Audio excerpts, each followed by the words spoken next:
Hello, everyone. I'd like to welcome you all to our final virtual seminar series for the spring semester. Today we have Tim Bonno. He is going to present about business continuity and preparedness through social media. Tim Bonno is a member of the Sault Ste. Marie tribe of Chippewa Indians. I hope I said that right. He's a business continuity and emergency management consultant specializing in the development and delivery of training and education. He teaches Incident Command System, Community Emergency Response Team, and various FEMA Professional Development Series courses. Prior to developing his own practice, Tim enjoyed a successful 30-plus year career with a Fortune 50 telecommunications company where he held a variety of positions, including leading the company's business continuity and emergency management efforts.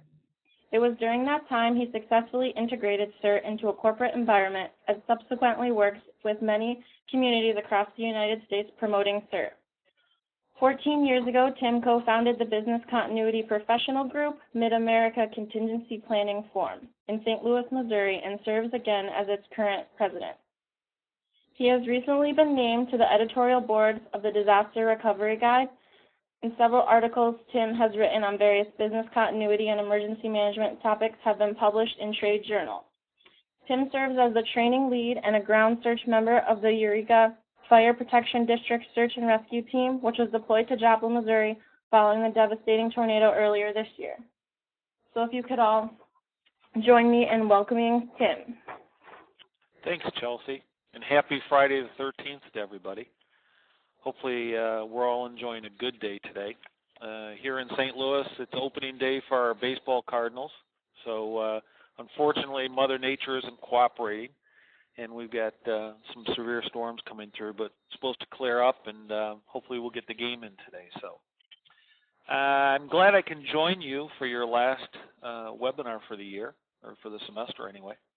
And we're going to be talking about social media, and I think it's a very timely topic to be talking about because it certainly is having influence on both the fields of business continuity and emergency management. As Chelsea mentioned, I've been in the disaster management business for several years now. When I first entered this field back in the 90s, we didn't have the technology that we have today, of course, and so I've seen a lot of changes take place over the years, and this social media is really, it's a large elephant, and it keeps on changing every day. As I was putting this presentation together, it reminded me of back in the early 90s, late 80s, as PCs, computers were coming into the office environment, and we were buying them for our personal use. It seemed like every other day you were hearing of new technologies, faster speeds, greater memory come out, and it was very difficult to keep up with it. And I think we've leveled off in a lot of ways. There's still new technology always coming out. Things are getting better and faster, but certainly not at the rate we experienced back in those early days. But I think there's a lot of similarity with what's going on with this monster called social media, and so we're going to spend some time over the next hour talking about it. I'm going to give you my observations from what I've seen. I'm not going to tell you I have all the answers. As a matter of fact, probably most of you on this call are going to be able to share a lot of information with me that it will be new to me as well. So I look forward to learning with you. And if you find this interesting, I've given you some links in this presentation. Connect with me on LinkedIn or Twitter, and certainly please feel free to read my blog. As Chelsea mentioned, I do a lot of teaching across the country for the Federal Emergency Management Agency, and when I go out on these various teaching assignments, I'm always writing on my blog about those. So you'll see some blogs out there that are currently posted from a trip I had 2 weeks ago to Topeka, Kansas, and another 2 weeks I'll be in Boston, Massachusetts area doing some CERT training, and then the week after that we'll be in Austin, Texas doing some CERT training. So follow along on the blog, and you'll see what's going on in those communities and how they're preparing for disasters and making their communities more resilient. But thank you again for having me. And so what I'd like to do is we'll start in the presentation. I think the way we'll do this is I'll stop every couple of slides to just see if there's any questions as we move forward. If you have some, please feel free to ask them as we go, so we make sure we get your questions taken care of, and we'll have some fun along the way. So Chelsea, if you'll advance the next slide, please. It should say how we communicated before, correct? Yep. Very good. So in the slide, you take a look at this, and there's several graphics in here.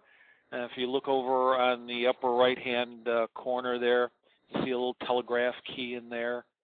Even going down on the right-hand side, you'll see, an older picture of smoke signals and even cave drawings. And in those days, that was the form of communication. As we move forward, we've got the Pony Express delivering mail and things like that. As we move into technology, we bring the telephone into play, and certainly you take a look at the impact the telephone has had on our society over the last 100 years or more. It's been huge. It's driven to a lot of new ways to communicate. Two of those new ways, of course, were the old pager systems. Some folks still carry pagers, and I recently read an article how the recommendation is to maybe go back to some of that technology because it is so tried and true. It's something to consider, but we had pagers and fax machines. I don't know of too many people that even send faxes anymore. We still have them. I still see them in offices, but that technology is going away. Back in the, I guess it was the 70s, we had a huge popular technology called CB radios, and they're still around. The trucking industry still uses them. Law enforcement still uses them. You see Burt Reynolds there from an old movie, Smokey and the Bandit, talking on a CB radio, but that was another form of communication that we used. And of course, if you're familiar with the Batman TV show, you've got the old bat signal there in the lower left-hand corner of the slide. So technology is growing with us. It's always been that verbal, one-way type communication, some visual in the early days, as I mentioned with the cave drawings and that. Chelsea, if you go to the next slide, please. But as we saw this verbal communication come to life and advance over the years, then we bring computers into it. And for me, the big experience I first had with computers goes back to, I guess it was the early to mid 80s when I first started seeing these come into the office environment. And then in the 90s, they were becoming pretty prevalent in our homes for personal use. But along with those computers, we advanced our technologies. Chelsea, if you go to the next slide, please. And that new technology was email. And look at the impact that email has had on us today. The volumes of email that you see come across our desk today is just huge, both at work and at home. In this slide, I know it's very busy with all the text in there, but if you take a look at that, it talks about in that first bullet, worldwide email accounts, 3.1 billion in 2011, and that's going to go up to 4.1 billion by the end of the year in 2015. A lot of people still say that email is dying, not from these numbers, not from the volume that I see in my in-basket every day, and I'm sure you probably see the same type of situation with your in-baskets as well. So we're looking at 7% growth over the next 4 years in email. And when you drive it into the business environment, whether it's on the private sector or public sector, I don't think it really matters, but as this last bullet talks about, the typical corporate email user sends and receives about 105 email messages per day. That's a huge volume when you think about all it takes to go through that and sort out which is important, which isn't. So email is still a very viable source of information. It's certainly a tool that we use and have to recognize when we're in an emergency response type situation. So it plays out well for us. It's been successful. There's pluses for it and there's minuses for it as well. Go to the next slide, please. Along with that email came instant messaging. I remember the first time I used instant messaging. I questioned it, but it became very popular after a while. And instant messaging continues to grow in popularity. As you can see in the second bullet here, in 2011, the number of worldwide instant messaging accounts were nearly 2.6 billion with a B. That's huge. And that's going to continue to increase up towards 3.8 billion by the end of 2015. So we're looking at that annual growth rate of about 11% per year. So, people using technology, it's no more just picking up the telephone and calling someone and having that, what I'd like to think is a much more personal conversation. Now it's using this technology, and it's instantly connecting with people no matter where we are, no matter what time of day it is. We always have folks available through these various technologies. If you go to the next slide, please. So along with email, along with instant messaging, we continue to move down the timeline to current day, and now we're looking at smartphones and social media. And just by this slide alone, I haven't even put a percent of the various tools that are out there in the social media world on this. But these are some of the more popular ones that I've seen and I hear most frequently of. Of course, we've got WordPress, LinkedIn, YouTube. We've got Flickr and Twitter on there, Facebook and Nixle. It's amazing what technology has done through smartphones and the applications we can use. When you take a look back over in time and how that's happened, particularly with disasters, back in 2001 during the attacks in the United States in 9/11, you take a look at what was going on. It was cell phone technology. We were using that. In 2004, 3 years later, with the Indian Ocean tsunami, that's where we really started to see the use of text messaging during that time and SMS technology and getting information out not only to victims but from victims as well. And just a year later, in 2005, with Hurricane Katrina, we take a look at the impact that social media had in getting information out.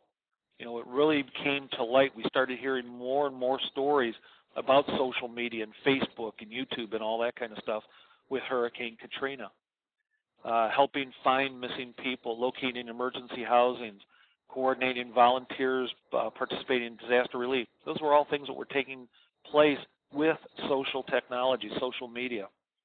And then, of course, with the tragic events back with the Virginia Tech campus shooting back in 2007, we heard many, many, many stories about social media, mass notification systems, things like that. So we've seen this technology advance over the years, and as I said earlier on when we were just getting started, this is changing almost daily, I think, as we take a look at this. Various technologies are coming out, the various use of the technologies, and more technologies are coming even as we speak. So it's very exciting to see how this is impacting our lives, both professionally and personally. It's almost like Christmas, waiting for the next present to be opened up as to what's going to be coming with social media and what we're able to do with it. If you go to the next slide, please, Chelsea. Elements of social media. Yep, we're there. Okay. So when we take a look at the various elements of social media, these are the most frequent things that we see that make up social media, whether it be message boards, photo sharing, podcasts, RSS. Video sharing is becoming very popular. We're going to talk about Facebook's recent acquisition in the video sharing and picture sharing. Of course, we've got wikis out there and blogs, and again, I'll get a cheap plug-in for myself. Go out and take a look at my blog and follow what's going on there. Social networks, microblogging sites. Mapping is a big issue in the business that we're in from a disaster management, emergency management, business continuity standpoint.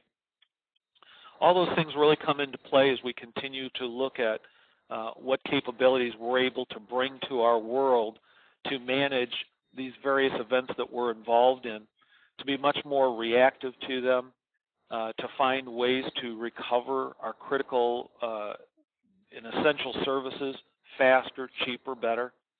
But you can see that there's a lot of various tools that come into play when we're talking about social media. This webinar itself, when we take a look at that, look at how this is being done. In the old days, it was simply a conference call. Now we have the ability to do things online and share and collaborate more online than ever before. So it's really been a great boon for us. And if I drive it down in the emergency management field with these various applications that we have on smartphones, you take a look at what's going on in law enforcement, the fire service, in the emergency medical service. It's no longer that these first responders are tied to their vehicles. We now have the ability to communicate from the dispatch center out to the vehicle, have the first responder get out of the vehicle, go out to the scene, and still carry information and be able to communicate wherever they go and have access to data. So it's really interesting to see how this all plays together. We can do training now in a remote location. It's just really great stuff. Any questions of what we've said so far? Chelsea, would you go to the next slide, please? What is social media? So as we take a look at trying to define what social media is, it's really talking about communication. I'll go back to that first slide, how we used to communicate. And in those days, with the type of technology we had, it was very one way. But when we're talking about social media, it's still communication. It's taking web-based and mobile technologies and combining them and offering us the ability to have an interactive dialogue. And that's what's so critical about that. We can actually interact with each other in this new form of technology. As it shows on the second bullet, it's a one-to-many relationship. I sent a quick tweet out on about being on this webinar right before I got here, and so I reached out to everybody I was connected there. I put something out onto Facebook earlier today and LinkedIn as well, talking about our webinar today. So it's a one-to-many relationship rather than just a simple one-to-one relationship. You see some traffic signs on there, and I reference regular media and social media. And what I mean by this is when you take a look at the older technology, it's almost like a newspaper or television news report that we've seen in the past, where it was somebody delivering the message to us, and we couldn't have that. We couldn't have a two-way dialogue. It was simply one way. We received the information from them. But what social media does, it allows us now the opportunity to actually get engaged, to have a responsibility in the conversation with others through this various technology. Next slide, please. So continuing on, taking a look at the social impact from a global perspective. As this slide says, social networking is showing rapid growth with both the consumer and the corporate users. So when we take a look at that, in 2011, the number of worldwide social networking accounts, including both corporate and consumer, was 2.4 billion with a B. And out of that, Facebook had an estimated 845 million active users. I mean, that is just huge when you think of those numbers. And that 2.4 billion is expected to grow to nearly 3.9 billion by the end of 2015. That's just a few years away. So you can see that there's certainly no loss of appetite for social media, that it's going to continue to grow. As I'm going around the country teaching these classes, having discussions with folks, I still think that as long as social media has been around, in many cases it's still a very new technology for many of us. Many of us are hesitant to get involved with it because we don't know about it. And what I'm encouraging folks is, if you're waiting for the boat at the dock, you're too late because the boat's already left the dock. Now it's a question of how can I go ahead and jump on the boat and take advantages of it. And as these numbers keep on showing, I think that's really true because it continues to grow, and there's no catching. Well, I was going to say there's no catching up now. You can catch up, but you have to make a very pointed effort at doing that. So we really need to spend some time learning how we can use this technology, and we're going to talk more about that here in these slides. If you go to the next slide, please. In this slide, we talk about 65% of adult internet users now say they use a social networking site like MySpace, Facebook, LinkedIn, and that's up from 61% just a year ago. So, and it's just not young folks that are using social media anymore. We've crossed all demographics with that. It's interesting to see the number of grandparents at home now that are using various forms of technology to stay in touch with their children and their grandchildren. So it's just not one demographic, it's across all society altogether. Among the boomer age segment, that's what I'm in, of internet users, Social networking site usage on a typical day grew a significant 60%, from 20% to 32%.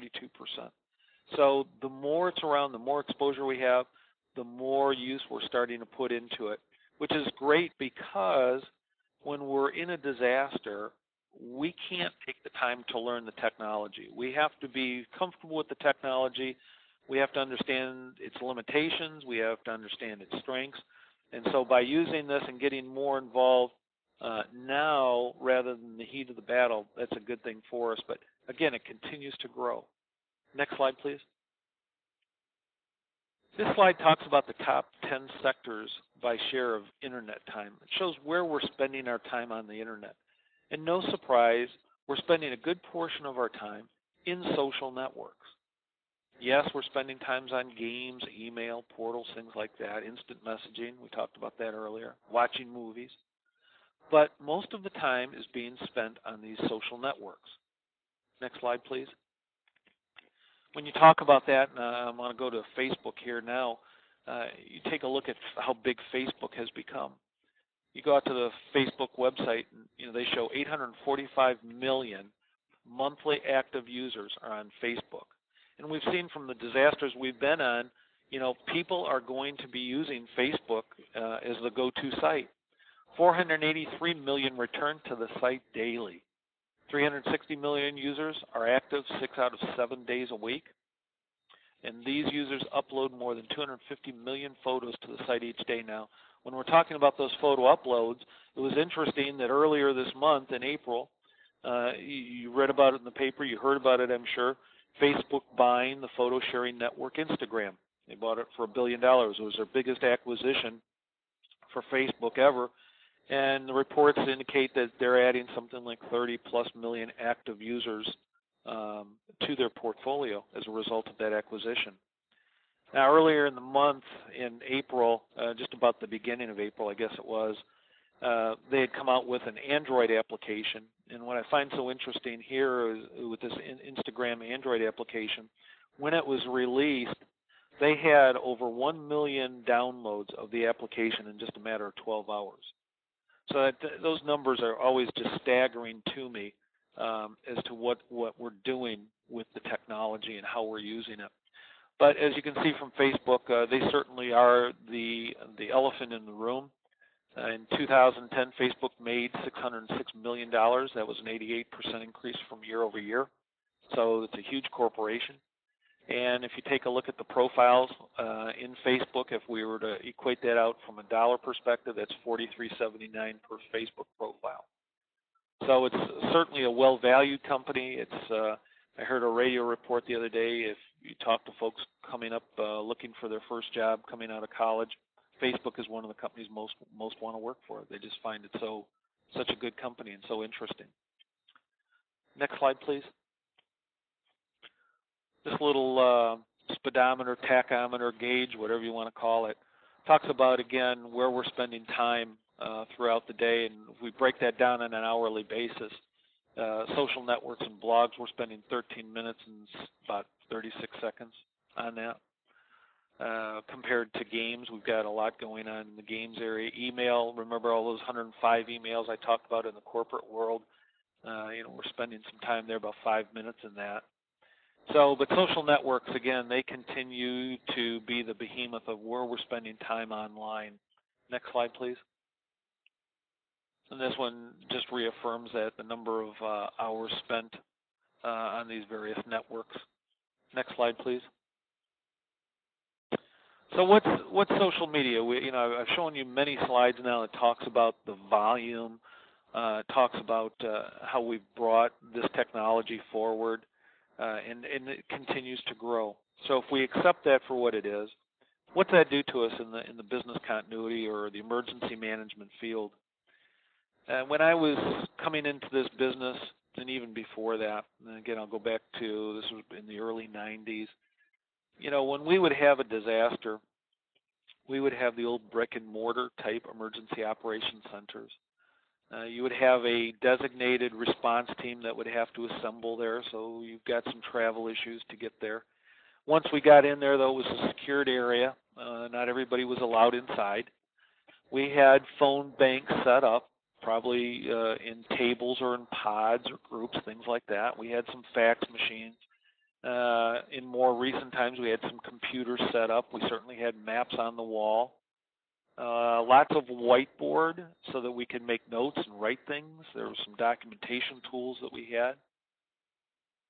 But it was very closed. I mean, if we wanted to know what was going out on the world at the site, we would have to use radio technology, communicating between the incident command out at the site itself and back. We might have TV stations set up in there, and we'd have to watch that. But I think the interesting thing where this has all changed is with social media. And social media really has opened those doors up now, where it's no longer what I would call a closed environment. It allows us to have that two-way communication I just mentioned with others in the area or around the world. It allows us greater access to intelligence. It allows people to provide us their view of what's going on. It allows us to answer and ask questions. It provides us video, pictures back and forth across the network that we've never had before, that we've never had that type of ability to have that information, that vast amount of information as timely as what we can now have it. So I think social media has really opened up the doors to the castle and allows us to communicate much more effectively and certainly in a much more timely basis. Now, while that sounds good, there's also some issues that we have to talk about on how to manage that, and we'll do that here shortly.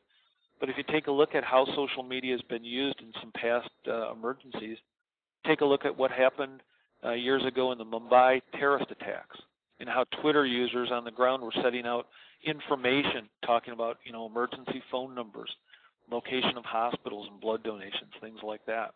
That's in Mumbai. We go over to Australia and we take a look at the fire authority there and how they were using, again, Twitter to get information out about the various fires they were having, how to donate money and blood. If we've watched past history, whenever we talk about donating money, we've found that out through newspapers, TVs, and that, but now we're getting the information out to a broader base much more quickly. Where they can seek emergency help, certainly one of the key messages goes across social media. Take a look at the Red River flooding in North Dakota and Minnesota.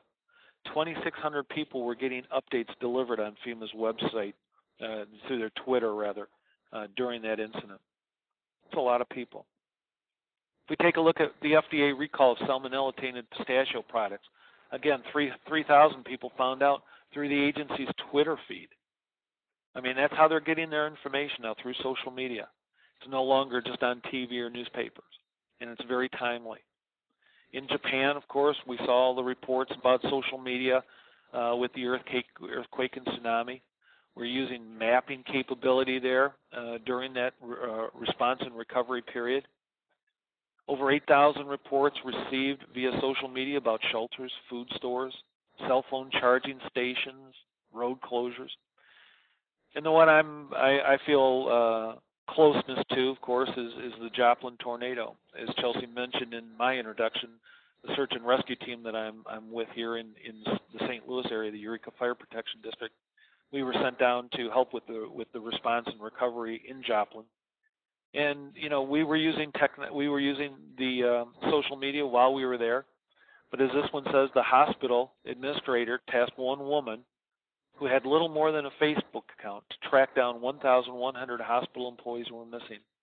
In just a few days, all 1,100 people had been located through the internet.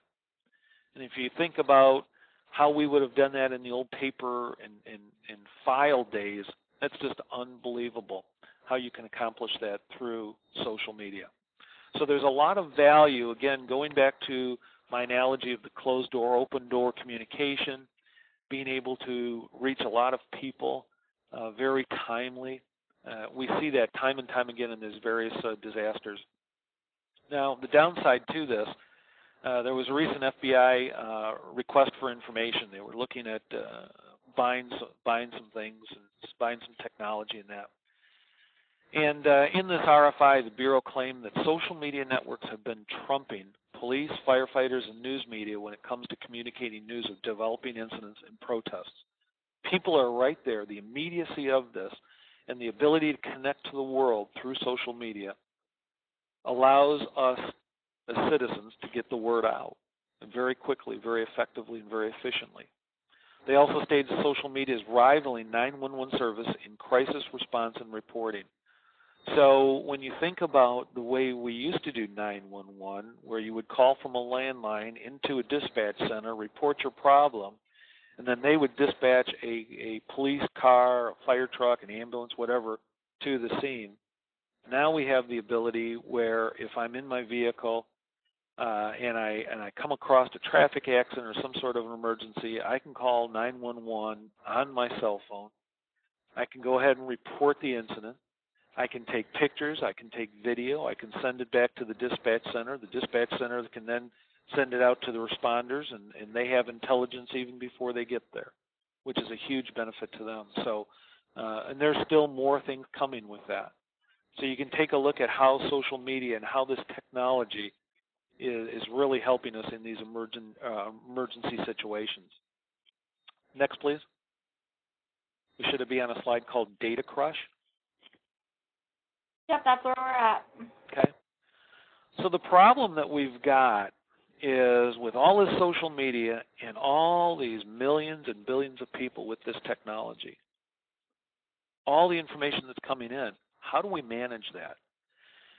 There's a technology, there are centers that I'm sure you're familiar with called fusion centers that have been set up around the United States that collect data, homeland security related data, and try to look at situations that are occurring and try to get involved with them before they actually take place. So needless to say, with these fusion centers, a lot of information coming in, analytics becomes a huge issue. When you take a look at the vast volume of information that's coming in through social media, we have to take a look at the IT infrastructure that's in place to manage that volume of information. You know, we have to add servers, we have to add memory, storage devices, and then of course, how do we actually look at that information and make sense of it? We can't just put some person in a chair and look through it. We've got to be more effective than that. And with the vast volume of information coming in, is turned into a new industry in the software industry, dealing with analytics. Taking a look at putting software in place, looking for keywords, key phrases, and using that technology to help make sense of all this data coming in. So there are some real issues for us from a management perspective as we manage this technology. It goes back into planning. We can't just simply open up a Facebook account, a Twitter account, and hope for the best. When we're in these situations, whether we're a community, a corporation, we have to think about how we're going to use it and plan for that accordingly. Next slide, please. So when you take a look at the numbers on this slide that's titled How Much Data, you take a look at WordPress. Now, WordPress claims that over 68 million blogs worldwide, it's a lot of blogging, with 500,000 new posts and 400,000 new comments generated on an average day. Now let's add to that on Facebook. It's reported more than 800 million active users who upload more than 250 million photos daily. So let's take WordPress and add Facebook, and now let's go to YouTube and let's throw that into the mix. YouTube tells us that they've got 100 million people that like, share, or comment on something on their site every week. And then finally, let's add Twitter into it. And Twitter has told us that over 100 million active users worldwide, and the company said it was processing 250 million tweets a day. Now that's only 4 of the big ones. There's a lot of other social media out there beyond these 4.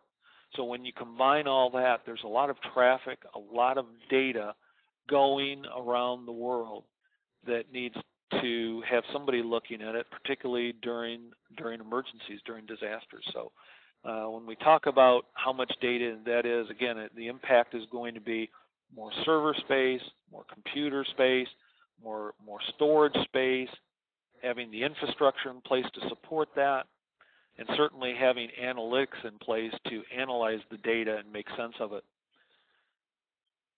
Any questions of anything or any comments at this point?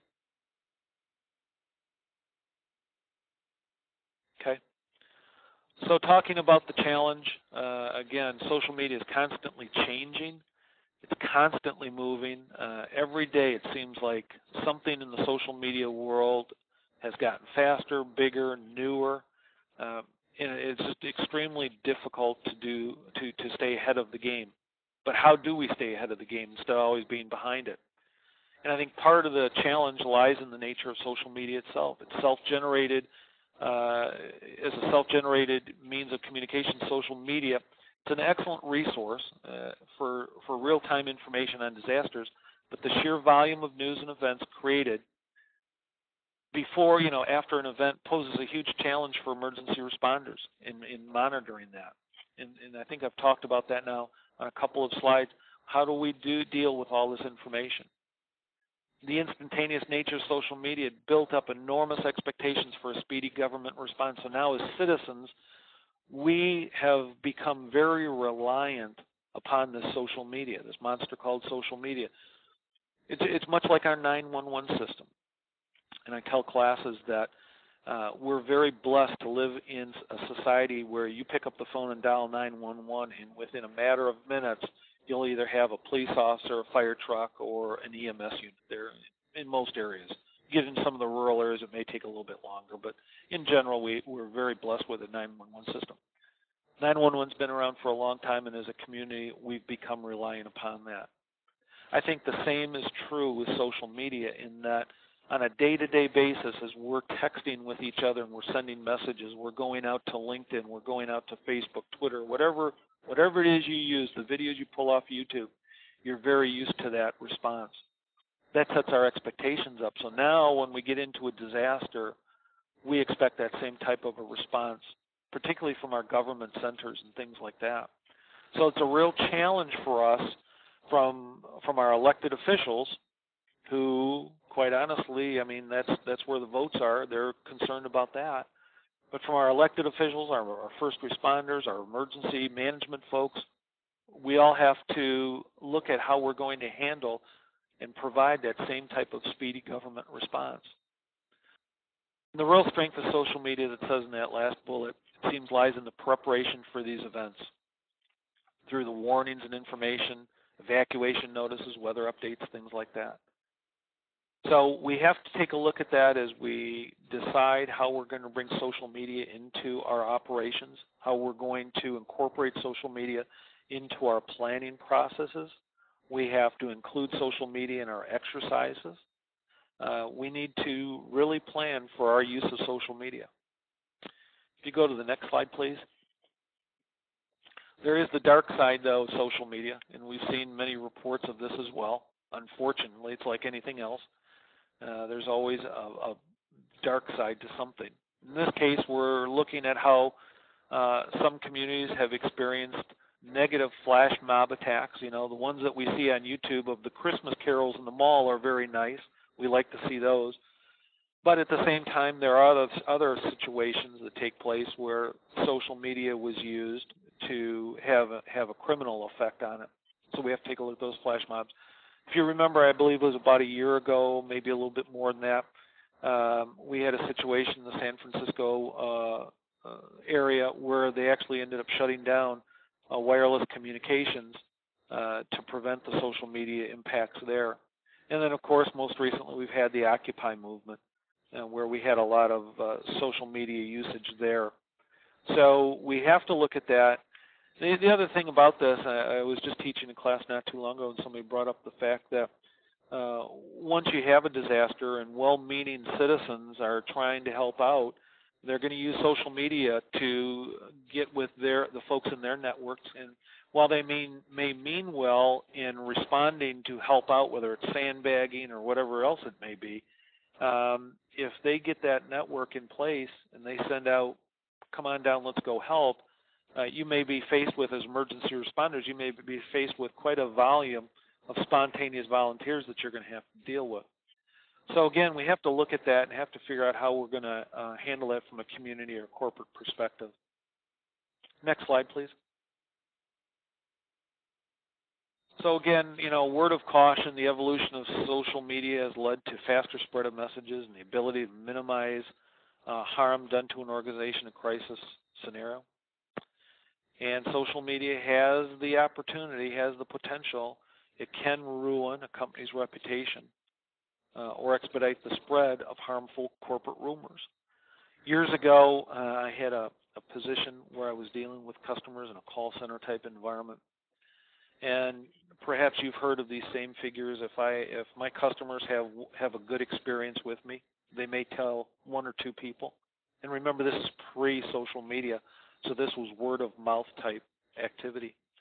They may tell one or two people, but if they have a bad situation with me, or they don't like the way they were treated, they'll go out and they'll tell at least 10 people. So if I throw social media into this now, and I use that same analogy that if folks are having a good experience with me, for some reason we tend not to say too much when we have a good experience. It's more of they met my expectations. But if I don't treat you properly or you have a bad experience with me, for some reason that seems to be the trigger where we'll go out and we'll tell as many people as we can. And that can really have damaging effects with this social media. I mean, it really gets the word out. We're certainly reaching a lot of people now with this technology. So not only are we concerned about the technology and the messaging we're putting out, but we also have to be concerned about it, particularly in the corporate world, of reputation management. And how do we deal with that when people are mentioning negative things about us online, if you will? So there's that perspective. So we're going to be working very closely with our external affairs, our public relations folks as well. Cities, communities, counties, states, same type of situation. You have to be cognizant of that and planning forward as well.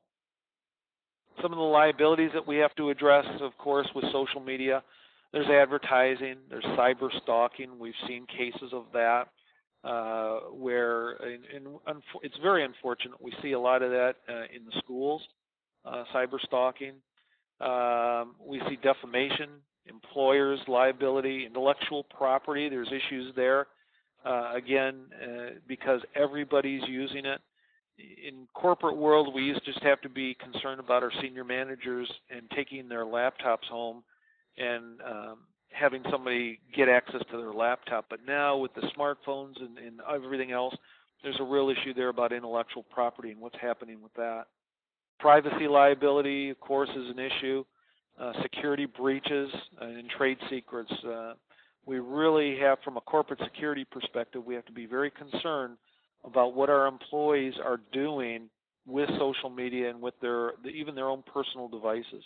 How is that impacting our corporate world?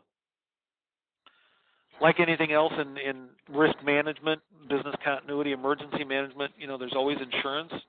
It's a financial capability that we have to mitigate some of the risk. There is insurance that you can get to deal with some of these issues. So when we're talking about business continuity, we're certainly pulling in our risk management folks and getting them into the discussion to see what would be appropriate for us. And we're doing that same type of thing when we're talking about continuity of operations in the public sector as well. Next slide, please. Some of the types of cyber risk coverage that we may be talking about, very similar. You'll see some similarities here to the traditional business continuity field. Loss or corruption of data, business interruption, liability, cyber extortion. I'm starting to see more and more of that. I just recently saw something in one of the local papers about some cyber extortion activities taking place, crisis management, criminal rewards, of course, social and media networking. Identity theft has been around, continues to be an ugly thing that we have to deal with. So we have to just watch that and, again, bring our risk management folks into the discussion with us. Next slide, please. This slide's talking about the importance of planning. We are still fairly early on into the social media curve. As I mentioned earlier, one of my comments was the boat's already left the dock. There's no getting the boat back, but we have to figure out how we're going to catch up to it. In many cases, I think a lot of places are in the early stages. Many companies I've seen have taken an active or aggressive role in social media from their normal corporate business, particularly from a marketing perspective, sales and marketing perspective. But for some reason, from the business continuity, emergency management perspective, we seem to be late to the table. And I'm not sure why that is, other than maybe it's just some hesitation on folks that are in those roles and responsibilities because it's still somewhat of a new technology for them. So my encouragement as I've been meeting with folks across the country is to recognize this as perhaps a gap in your toolbox. And then look for opportunities in which we can fill that gap, either by bringing other paid-for employees on board that have the capability to help you develop a social media plan. Maybe it's working with local area colleges and developing an intern program to bring interns in that have the ability to help you define what your social media strategy is going to be. Irregardless of how we do it, I really feel it's important for business and public sector emergency management, business continuity types to really get engaged with the social media aspect of it and really work at developing a strong, well thought out social media plan that can pull information in during the time of a disaster, but equally push it out so that it can get our message out the way we want it to go out. So planning is extremely important. We've got to spend some time doing that. Part of that planning is developing a social media policy. Unfortunately, in the public sector, through law enforcement, through fire service, we've heard about situations where we're on scene and somebody's taking inappropriate pictures and passing them on or making comments through social media. And we've had to deal with that through reprimands and dismissals. And that's going to happen, particularly in communities. If we're doing a program, I know at your university you have the CERT program. So if we do that in our community as well, these are all well-meaning volunteers, but they have social media too. And when they're in those situations, we have to be aware that that social media exists and how are they using it. So again, those tentacles continue to go out, and we just have to look at how we're going to manage that through social media policies. Not only from a policy perspective, but also through training. We have to make our employees, our volunteer citizens, our students aware that we have a social media policies. Here's what's expected, here's what's not expected, and incorporate those expectations into future trainings, into disaster recovery exercises we do. I think it would be great if we had an exercise just on social media, how we use it, what we can do, what we can't do. But it takes planning, and we really have to get going with that. I know the fire department that I'm with, we are just bringing a social media policy on board now, something we've needed for quite a while, and I'm glad to see it finally coming. Next slide, please. The slide's titled, "You Need a Policy," talking about setting up that policy. You'll see some facts in here. 65% of employees are actively encourage the use of social media for work-related activities. This is in the corporate world. 65% of employers.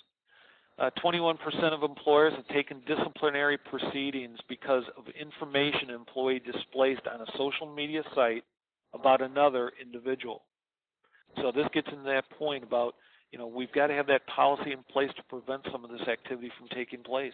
These could have been some of our best employees, and unfortunately they did something that just wasn't going to be permissible. And now we've lost that, and that's a huge gap when we have to dismiss good employees. 31% have taken disciplinary proceedings because of information posted about their organization. Sometimes folks think that, okay, I'm at home, this is social media, it's on my own time, I can say something about my employer that may be negative, and that may not always be the case. Only 25% of businesses have a standalone dedicated social media policy, only 25%. So the other 75% have to get going on developing that policy to protect themselves. Next slide, please.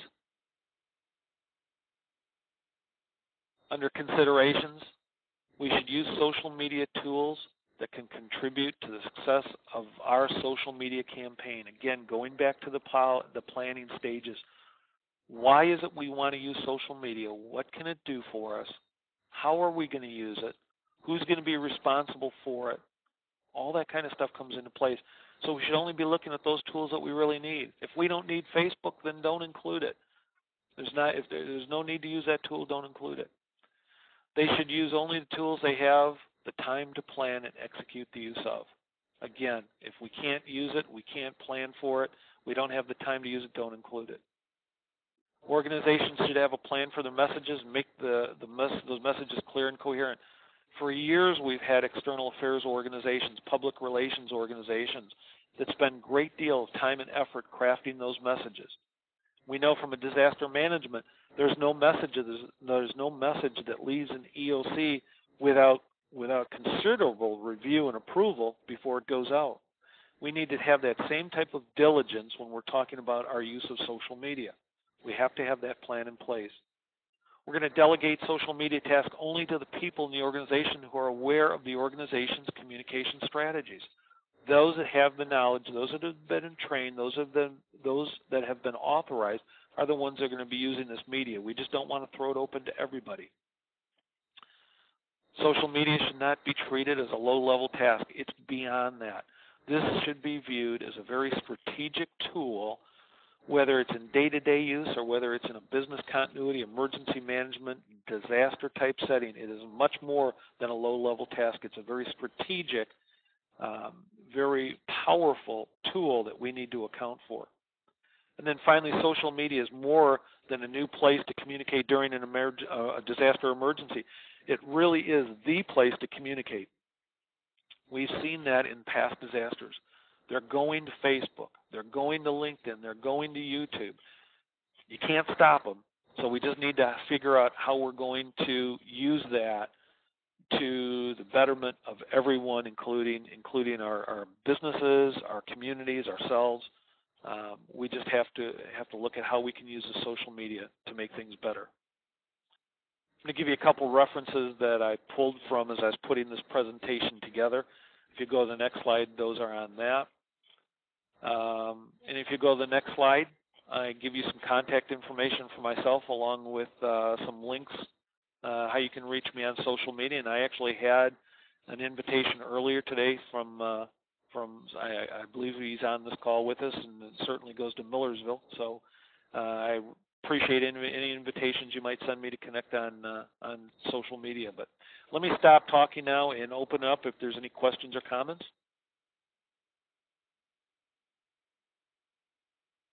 Hello, I have a question. Sure. My name is Tim also. I'm with Montgomery County, Pennsylvania Department of Public Safety. I'd like to go back to your talk about insurance. Yeah. Is there any talk about liability protection for any kind of actions or lack of actions? If somebody tweets out that they need help during an emergency and we don't see that and we don't respond and something happens, is there any kind of coverage for that? I really can't say for sure. What I would suggest you do is take a look at your insurance provider. I think one of the key things, though, if I heard your question correctly, if you didn't see it, right, then I don't think you've got the liability. I think the liability would probably be more appropriate is if you saw it and took no action. Mm-hmm. And for that specifically, I haven't come across where there is liability for that type of coverage. But again, with the dynamics of this industry, that doesn't mean that it hasn't come out since the last time I looked, which has been a while. I would certainly encourage you to have a conversation with your insurance provider and ask that question. We are having conversations with our risk manager now about liability and stuff like that. And yeah. To this point, social media hasn't come up in the conversation. So thank you for bringing that up, because I will definitely inject that into the mix. Yeah, it's that whole insurance situation and social media, again, from a business continuity standpoint, a lot of times it was tough for us to get our risk managers to the table And we finally got them there from that perspective, but now we bring this new technology in, and certainly a conversation that not only our risk managers need to be involved with, our asset protection folks, our security folks need to be involved in. There's a whole host of folks we need to have at the table as we look to this. And then again, how do we take that if I'm in the business world? How do I incorporate that with my existing strategies through marketing, sales, always having the good face to the public? So I wish you the best with that one. All right, thank you. Anything else? Yes, actually, I have a question in reference to, you mentioned about effective ways to monitor social media. Do you have any ideas or pointers you could give us in order to try to steer us in the right direction on that? Well, first of all, it goes back to size of the organization. If I'm a small shop, private sector, public sector, you know, at that point, it's simply a hands-on type activity. We're going to be very focused in that. We want to, first of all, go back to the planning stages and figure out what our strategy is, what tools we're going to use. Are we going to use Facebook? We're going to use LinkedIn? We're going to use YouTube, Nixle? What is it we're going to use? How are we going to use it? And then, like I say, if I'm very small, it's probably going to be labor intensive. As I get into the bigger organizations, certainly the big corporations, certainly the large urban city, county, state type perspectives, I'm probably going to be looking at some of that analytical software that may be out there, and how that can help me as well. A lot of it though goes back to the early planning and strategies that you put in place and the decisions you're going to make as far as what tools and how you're going to be creating those messages.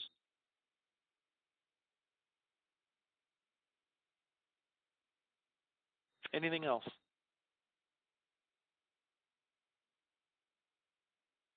Well, Chelsea, I got it in just 2 minutes to go, I think. Thank you very, very much, and I know I enjoyed your seminar very much. So. Thank you, Chelsea. Thank you for inviting me. Yes, thank you. And thank you all for attending.